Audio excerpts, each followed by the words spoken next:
ఖమ్మం జిల్లా కాంగ్రెస్లో కుమ్ములాట్లు పెరుగుతున్నాయి. ఖమ్మం ఎంపీ టికెట్ కోసం కాంగ్రెస్ నేతలు ఎవరికి వారు రోడ్డెక్కుతున్నారు. ఈ మేరకు ఖమ్మం కాంగ్రెస్ పార్టీ జిల్లా కార్యాలయంలో రఘునాథపాలెం మండల కాంగ్రెస్ నాయకులు ఆందోళన చేపట్టారు. మొదటి నుంచి కాంగ్రెస్ పార్టీలో కష్టపడ్డ వారికి న్యాయం చేయాలని డిమాండ్ చేశారు. ఇతర పార్టీల నుంచి వచ్చిన వారికి ప్రాధాన్యం ఇవ్వడంపై గుర్రుగా ఉన్నారు. కాంగ్రెస్ నేత జావేద్కు ఎంపీ టికెట్ ఇవ్వాలని కోరుతూ జిల్లా కాంగ్రెస్ అధ్యక్షులు దుర్గాప్రసాద్కు వినతి పత్రం ఇచ్చారు.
నాయరాజు వెనక్కి జరిగినారా?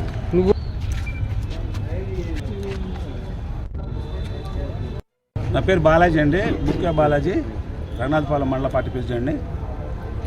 గత 5 సంవత్సరాల నుంచి జావేద్ గారు చేసిన కృషి ఫలితం ఈరోజు కాంగ్రెస్ పార్టీ అధికారం రావడానికి 10కి 9 సీట్లు గెలుచుకోవడం, నియోజకవర్గంలో సిటీ ప్రెసిడెంట్ ఉంటూ పిసిసి మెంబరు, నియోజక